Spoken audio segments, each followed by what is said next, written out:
ஜெயிச்சவன் பேசுவான், திமிரா தான் இருப்பான். தோத்தவன் ஜெயிச்சவன் பேசினதை சைலண்டாக கேட்டுட்டு போனோம். இதுதான் இஷான் கிஷனுக்கும் சிஎஸ்கே ஃபேன்ஸ்க்கும் நடந்துட்டுருக்கு. இஷான் கிஷன் விசில் அடித்து வீட்டுக்கு போங்கன்னு சொல்கிற மாதிரி ஒரு தடவை இல்லை பல தடவை ஃபேன்ஸை பார்த்து செய்கை பண்ணியிருப்பாரு. இதனால் சிஎஸ்கே ஃபேன்ஸ் அவரை சோஷியல் மீடியாவில் விமர்சனம் பண்ணிட்டு இருக்காங்க. இந்தியாவுக்காக ஆடுற ஒரு பிளேயரை இப்படி விமர்சனம் பண்ணுறது தப்பு. இவர் கொடுத்த பெர்ஃபார்மன்ஸால தான் நமக்கு வேர்ல்ட் கப் கிடச்சிருக்குன்னு சிலர் கருத்து சொல்கிறாங்க. பட் இப்போ இவர் செய்கை காட்டி வீட்டுக்கு கிளம்பி போக சொன்ன சிஎஸ்கே ஃபேன்ஸ் தான் ஒரு நாளைக்கு இந்தியா மேட்ச்க்காகவும் வந்து இப்படி விசில் அடிப்பாங்கன்னு ஒரு பிளேயராக பொறுப்பாக இல்லாமல் இப்படி அன்வான்டாக பண்ணியிருக்காரு. ஒரு இந்தியன் ஃபேனாகவும் சிஎஸ்கே ஃபேனாகவும் இஷான் கிஷன் பண்ணது சரியா தவறான்னு கமெண்ட்ல சொல்லுங்கள். சிஎஸ்கே டீம் மோசமாக லாஸ் ஆகிட்டாங்க.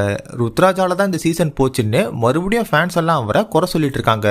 பட் இந்த மாதிரி டீமை வச்சுக்கிட்டு இவ்வளோ இன்ஜுரிஸ்க்கு நடுவில் லீக் மேட்சஸோட கடைசி வாரம் வர பிளே ஆஃப்ஸ்க்காக போராடினதை யாருமே பாராட்ட மாட்டாங்க.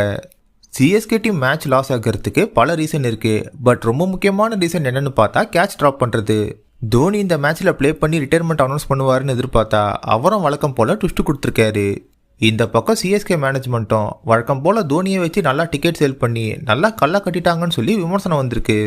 தோனி நினச்சிருந்தா ப்ளே பண்ணியிருக்கலாம், ஆனால் இன்ஜுரின்னு சொல்லி இவங்களே ஏமாத்துறாங்கன்னு ஒரு பக்கம் சொன்னாலும் கடைசி வர அவர் முடிவில் அவர் ஸ்ட்ராங்காக இருந்து யங்ஸ்டர்ஸ்க்கு வாய்ப்பு கொடுத்ததை பாராட்டி ஆகணும்.